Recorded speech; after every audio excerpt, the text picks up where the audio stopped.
Namo Buddhaya, Namo Trinabia. Bapak, Ibu, saudara-saudari, umat Tridharma dari Klenteng Hoktek Tong Parakan, serta umat Tridharma dimanapun berada.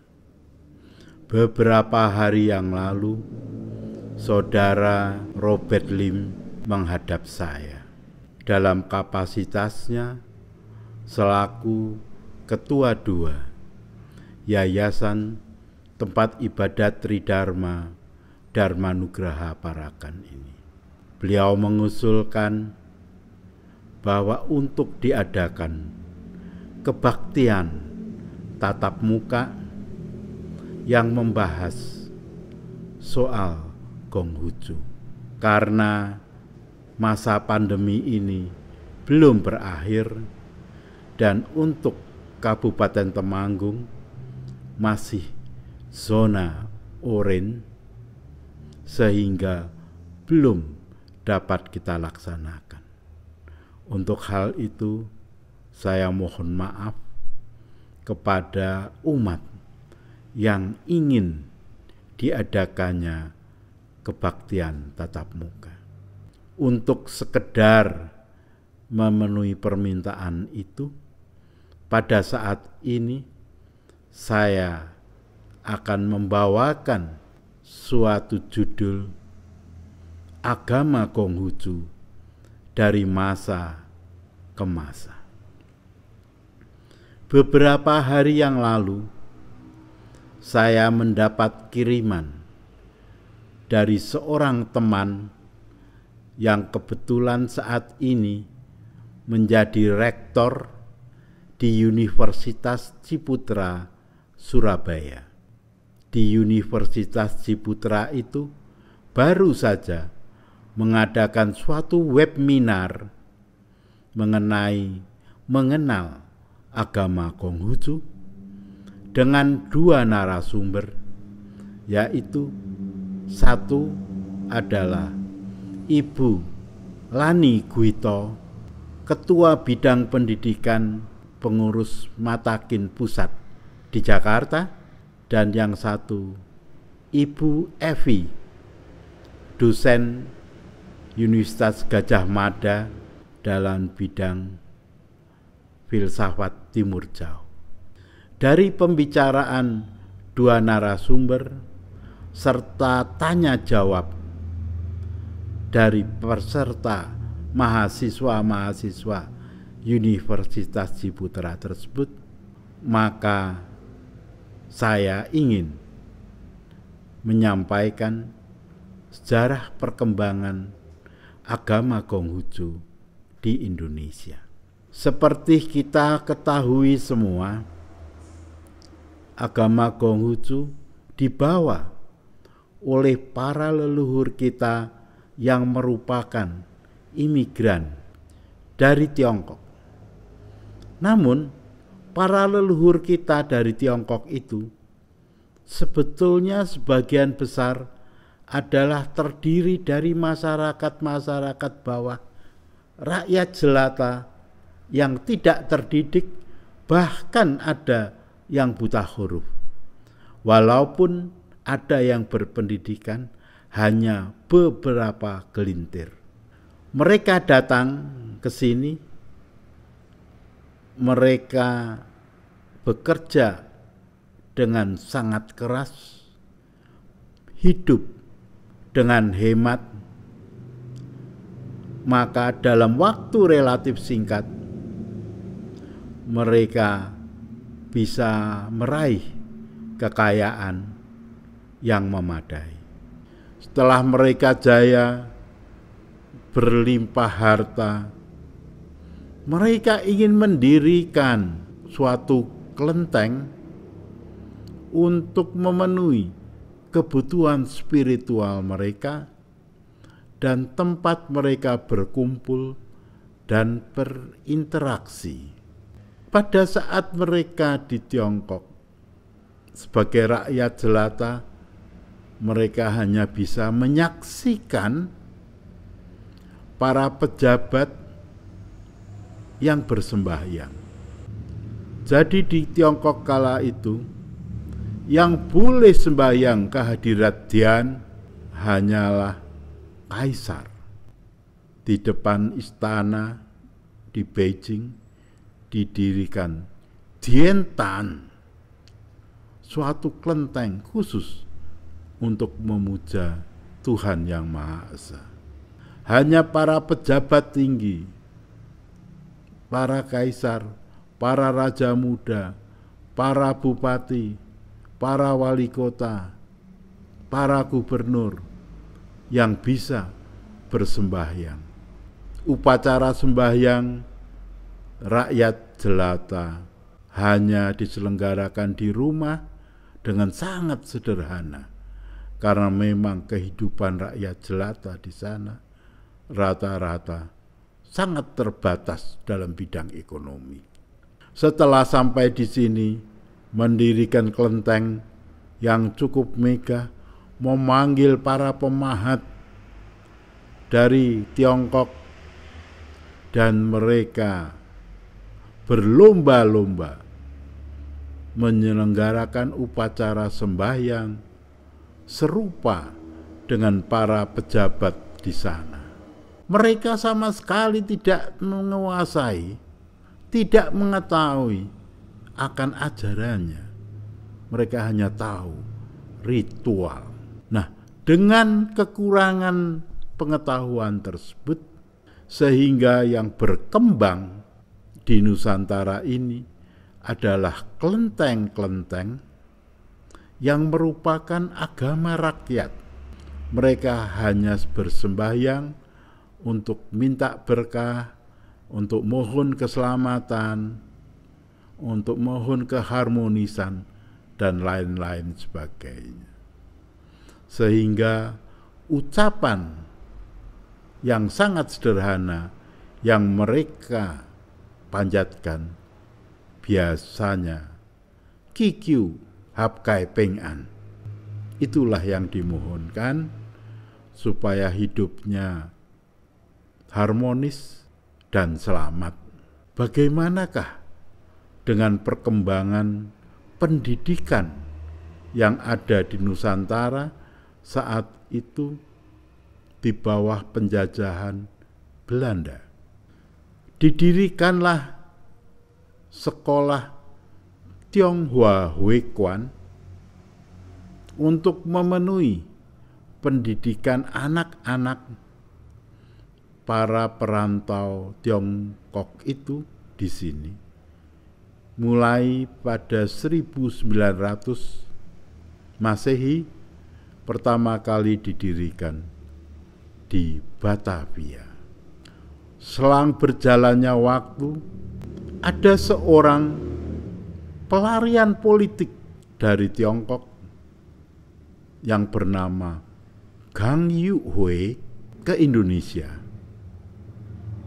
Beliau melihat adanya sekolah THHK di sini, lalu menganjurkan bahwa THHK ini dipakai untuk memurnikan ajaran-ajaran Konghucu yang dibuat sedemikian rupa rasional sehingga agama Konghucu ini bisa bersaing dengan agama Kristen dari dunia barat. Sehingga Tionghoa Huekuan mengajarkan pada murid-muridnya syair-syair Konghucu, dan celakanya menganggap dewa dewi kelenteng ini sebagai berhala dan tahyul. Ini juga terjadi di Kota Parakan pada saat itu. Ada murid-murid THHK yang bersifat nakal dan kurang ajar kepada dewa yang dipuja di kelenteng ini. pada saat mereka bermain kelereng, kalau kalah, dewa itu diketok kepalanya. Ada yang habis makan makanan dengan pincuk, setelah habis pincuknya ditutupkan ke kepala para dewa. Ada yang membawa dewa itu dimandikan di WC dan lain sebagainya. Semua hal itu dilakukan karena pelajaran dari THHK yang memurnikan ajaran Konghucu supaya tidak percaya dengan para dewa, dianggapnya tahyul. Namun itu berakibat fatal bagi yang melakukannya. Yang mengetuk kepala dewa itu pada zaman revolusi, tepat di kepalanya tertembak oleh Belanda sehingga tewas. Yang ngudungi pincuk itu juga kecelakaan, sangat mengenaskan, juga tewas. Dan yang memandikan di WC dalam kehidupannya sangat sengsara. Dia menjadi orang yang sangat miskin dan menderita stroke selama 18 tahun. Dengan kejadian-kejadian itu, pada saat itu ayah saya berpesan, kita harus menghormati Tua Pek Kong di Kelenteng karena itu bertuah. Oleh karena itu, saya menjadi aktivis di Kelenteng ini sejak 17 September tahun 1974 sampai sekarang. Dan saya berpesan kepada generasi muda supaya merawat Kelenteng ini dengan penuh hati, dengan penuh hormat, dan penuh hikmat. Supaya datang ke Kelenteng ini dengan berpakaian lengkap, dengan pakaian sopan, untuk memanjatkan doa puja-puji pada dewa yang ada di Kelenteng ini. Bagaimanakah kisahnya agama Konghucu di Indonesia ini? Rupanya sekolah THHK itu berkembang sangat pesat sekali. Di dalam kurun waktu beberapa tahun, di Indonesia sudah terdapat 400 lebih sekolah sampai di kota-kota, desa-desa kecil pun ada THHK. Misalnya di sekitar sini ada desa Batur di lereng Gunung Dieng, ada THHK. Di kota lebih kecil lagi, Sebebek dekat Batur, ada THHK. Nah, dengan berkembangnya sangat pesat itu, otomatis menjadikan sangat sibuk, dan perkembangan Konghucu menjadi agak terbengkalai. Untuk hal itulah, atas inisiatif beberapa orang, didirikanlah Gong Kao Hui, perkumpulan untuk menghayati ajaran-ajaran Konghucu. Gong Kao Hui bermunculan di beberapa kota, antara lain di Jakarta, di Bandung, di Solo, di Semarang, di Surabaya, di Kediri, di Yogyakarta, dan lain sebagainya. Dan pada tahun 1923 diselenggarakanlah Kongres Gong Kao Chong Hui, kumpulan Gong Kauhwe seluruh Indonesia, dan pada saat itu kota yang ditunjuk sebagai pusat adalah Bandung. Gong Kao Chong Hwe ini sejalan dengan THHK yang memurnikan ajaran Konghucu.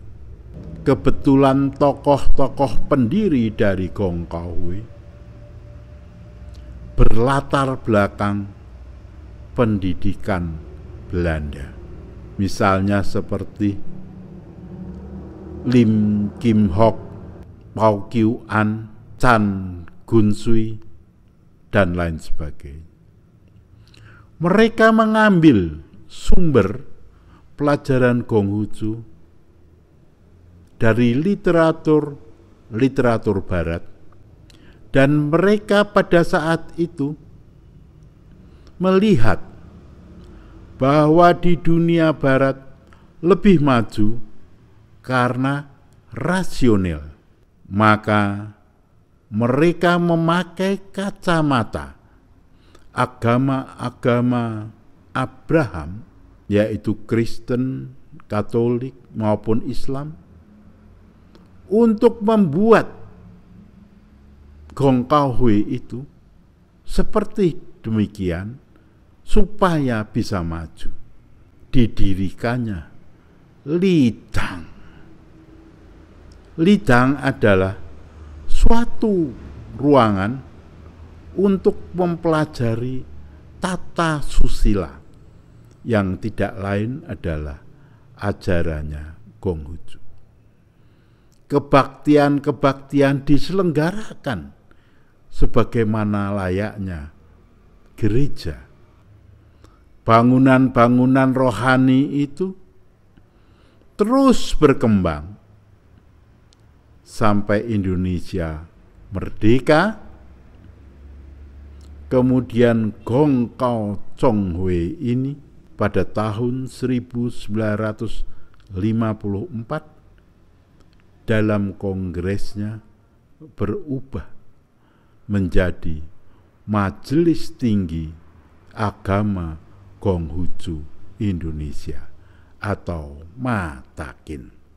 Karena Indonesia ini berdasarkan Pancasila, di mana sila pertama adalah ketuhanan yang Maha Esa, maka orientasi dari ajaran Konghucu ini pun dititik beratkan pada ketuhanan yang Maha Esa, seperti halnya adanya Pat Sing Jam Kui atau 8 ajaran iman, yang mana yang pertama adalah Sin Sing Hong Tian, sepenuh iman percaya kepada Tuhan yang Maha Esa, yang kemudian disusul dengan Sin Chun Kwat Tek, Sing Lip Bing Bing, dan lain sebagainya.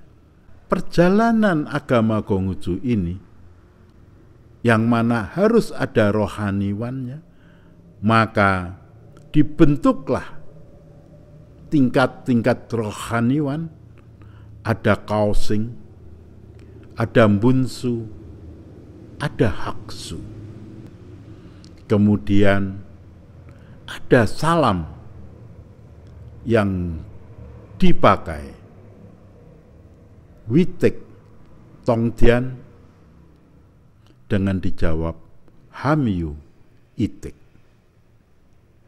Witek Tongdian sendiri adalah suatu kalimat yang terdapat pada Siging,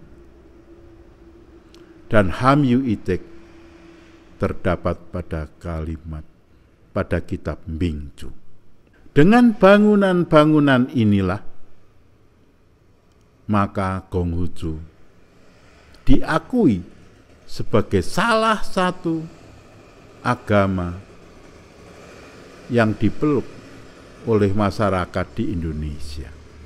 Hal itu tertuang pada Undang-Undang Nomor 1 garis miring Penpres /1965. Seiring berjalannya waktu, terjadinya peristiwa G30S, ada suatu Inpres nomor 14 tahun 1967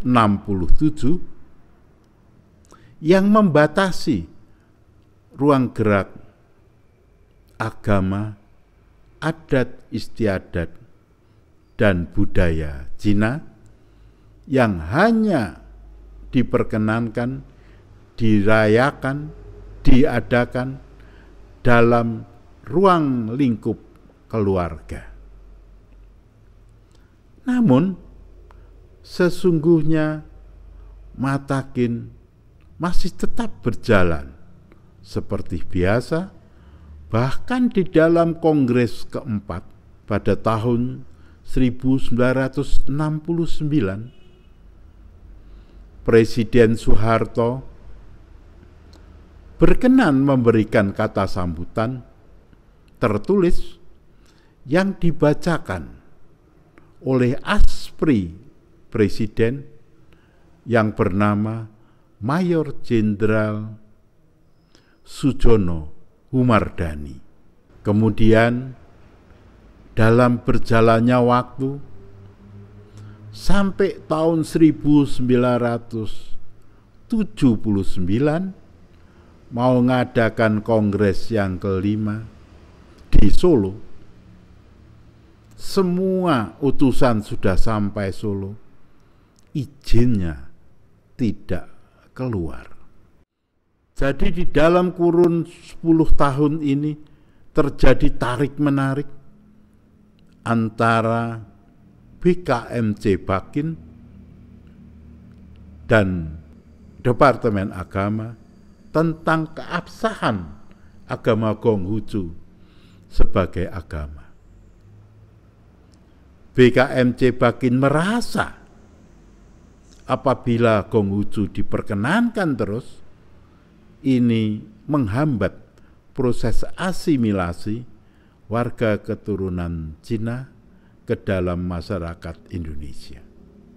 Maka dibuatlah suatu riset yang bersifat internasional dan membuat suatu buku putih yang ditulis oleh Mayor Jenderal Sunarso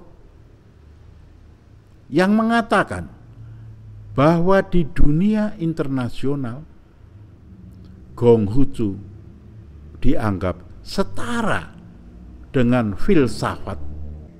Memang di dunia barat disetarakan dengan Aristoteles, Rousseau, dan lain sebagainya. Dengan demikian, diuraikan pula bahwa bangunan-bangunan kerohanian di Indonesia adalah semata-mata ciptaan dari Matakin. Pada saat itulah mulai Matakin mendapatkan tekanan-tekanan, dan pada puncaknya Ketua Umum Matakin, Bunsu Suryo Hutomo BA, dipersalahkan karena membuat kurikulum pendidikan agama Konghucu untuk tingkat TK, SD, SMP, dan SMA dengan mencantumkan kata sambutan Menteri Pendidikan pada waktu itu, Syarif Tayyip, tanpa sepengetahuan dan seizin beliau, dan merupakan suatu hari yang paling kelam di dalam pengadilan. Ketua Umum Matakin ini dijatuhi vonis 3 bulan penjara. Dengan keadaan yang demikian, juga terjadi di daerah-daerah di mana pada tahun 1984 kami dari Klenteng Hoktek Tong Parakan biasa setiap tahun mengedarkan, menjual kalender yang diterbitkan oleh Matakin. Itu dipersalahkan karena pada halaman 3 pada bulan Maret ada gambar potret ketika pengurus Matakin audiensi pada Menteri Agama yang pada waktu itu Mayor Jenderal Haji Alamsyah Prawira Negara mencantumkan gambar itu di kalender tanpa seizin beliau. Akhirnya Ketua Yayasan Tempat Ibadat Tridharma Bapak Wiratno Sudarwibowo atau Chan Ing Jun dipanggil ke Kejaksaan Negeri di Temanggung berulang kali selama 1 minggu, dan akhirnya dipaksa untuk menarik semua kalender yang sudah diedarkan, kemudian dibawa ke sana dan dibakar. Itulah peristiwa tragis yang terjadi di Parakan. Padahal pada saat itu istri dari Bapak Chan Ing Jun, yaitu saudara Tan Ai Chu, sedang hamil tua.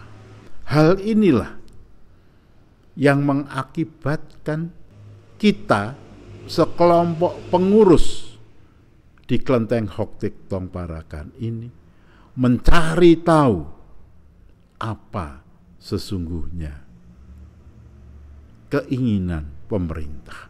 Dari majalah Tempo dan lain sebagainya, akhirnya pada tahun 1985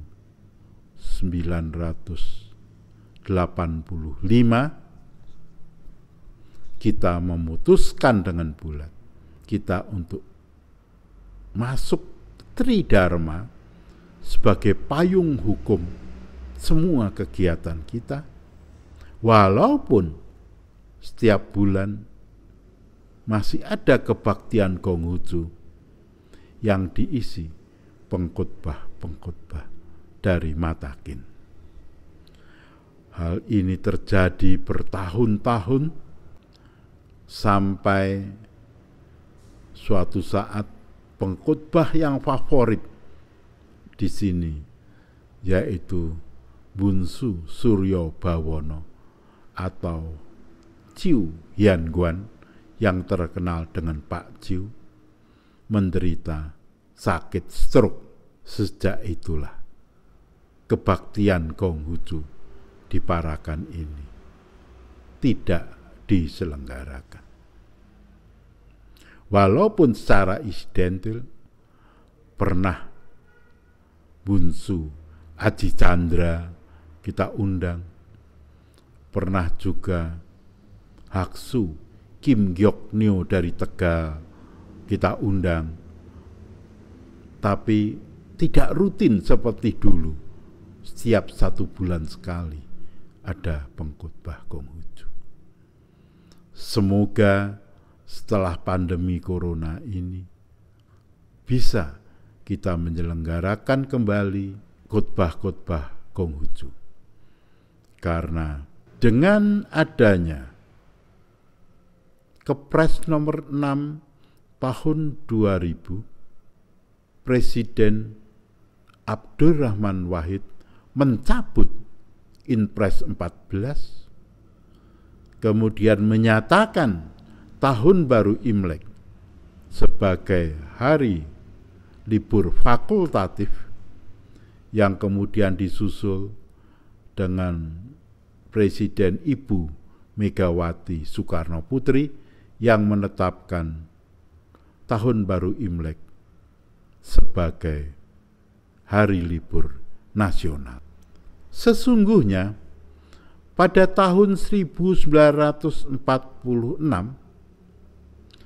ada 4 hari perayaan orang Tionghoa yang oleh Departemen Agama pada waktu itu ditetapkan sebagai hari libur fakultatif, yaitu Hari Raya Imlek, Hari Wafat Nabi Konghucu, Hari Qingming, dan Hari Lahir Nabi Konghucu. 4 hari raya ini untuk pegawai yang merayakan boleh untuk tidak masuk kantor. Kantor-kantor pemerintah buka setengah hari dan kantor swasta boleh diliburkan. Ketetapan Menteri Agama ini ditandatangani oleh Haji Rosidi selaku Menteri Agama yang pertama di Republik Indonesia ini. Inilah sekelumit dari sejarah agama Konghucu, dan sampai pada puncaknya pada tahun 2021 ini telah dibuka Sekolah Tinggi Konghucu Indonesia di Kota Purwokerto, dan pada bulan Februari yang lalu sudah menerima 35 mahasiswa. Dan saat ini perkuliahan berjalan dengan daring. Di Kota Parakan kita bersyukur ada seorang anak muda yang berkenan kuliah di sana, yaitu saudara Sony Hermawan. Semoga saudara Sony Hermawan dapat melanjutkan misi kami yang sudah tua renta ini. Begitu pula semangat belajar dari kaum muda. Pada waktu Cap Gome yang lalu, ada sekitar beberapa orang anak muda, sekitar berumur belasan tahun, masih duduk dalam SMA, bertanya, berdiskusi dengan saya mengenai tata cara sembahyang di kelenteng dan lain sebagainya, dan mereka terlihat sangat antusias. Pada saat sembahyang besar kepada Tuhan Allah yang saya pimpin sendiri, kami bertiga di depan masih senior semua, tapi di belakangnya 6 anak muda yang berusia belasan tahun semua. Mereka lah generasi penerus dari kelenteng Hok Tek Tong ini. Beberapa tahun yang lalu, ketika Haksu Jicaeng masih sehat, saya pernah membawa 16 anak muda dari Parakan untuk mengadakan studi banding di Makin Solo, Jalan Jagalan 15. Di sana saya disambut oleh belasan orang teman-teman saya yang usianya semua di atas saya. Mereka sangat bergembira karena saya bisa membawa 16 anak muda yang pada waktu itu diskusi selama 2 jam dengan Haksu Jicaeng yang melontarkan pertanyaan-pertanyaan yang bermutu. Pada saat itu Haksu Jicaeng berjalan sudah tertatih-tatih. Dia menghadiahi kami suatu kaset video yang memuat kisah Konghucu asli dari Tiongkok. Dengan berdirinya Stikin di Purwokerto, mendapat ucapan selamat dari perkumpulan Konghucu di mancanegara, baik Singapura, Malaysia, Hong Kong, RRC, dan lain sebagainya. Mereka rata-rata merasa bahwa justru di Indonesia yang Majelis Tinggi Agama Konghucunya berinovasi membuat Konghucu sebagai suatu lembaga agama dengan bangunan-bangunan yang ada, ajaran Konghucu ini bisa lestari. Sedangkan di Tiongkok, Presiden Xi Jinping hanya membuat pelajaran Konghucu ini sebagai pelajaran budi pekerti yang harus dipelajari oleh semua siswa dari tingkat dasar sampai tingkat lanjutan atas sampai perguruan tinggi. Ada 12 kitab yang harus dipelajari, ialah Susi 4 kitab, Taihak, Tiongyong, Lungi, dan Bingcu, Ngoking 5 kitab, Yaking, Siking, Suking, Junjuki, dan 2 kitab lagi adalah Hawking dan Samjiking. 12 kitab ini harus dipelajari para pelajar di Tiongkok. Untuk di Singapura sendiri, pelajaran Konghucu juga menjadi kurikulum pelajaran etika Konfusius di sana. Demikianlah perkembangan agama Konghucu dari masa ke masa. Semoga ajaran mulia ini dapat terus berjalan dengan serasi. Dan kami dari Tridharma juga berusaha melestarikan ajaran Konghucu ini, walaupun di kelenteng-kelenteng Tridharma terdapat muatan-muatan para dewa-dewa, bahkan dewa-dewa lokal. Seperti di kelenteng Gyeongbyo, Lasem, dipuja Raden Mas Margono. Di kelenteng Hoktekbyo, Weleri, bahkan dipuja Baron Skeder dari Spanyol.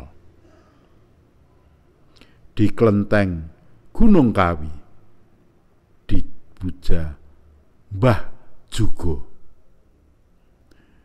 Di kelenteng Buntekbyo, Banyumas, ada Mbah Kuncung dan lain sebagainya.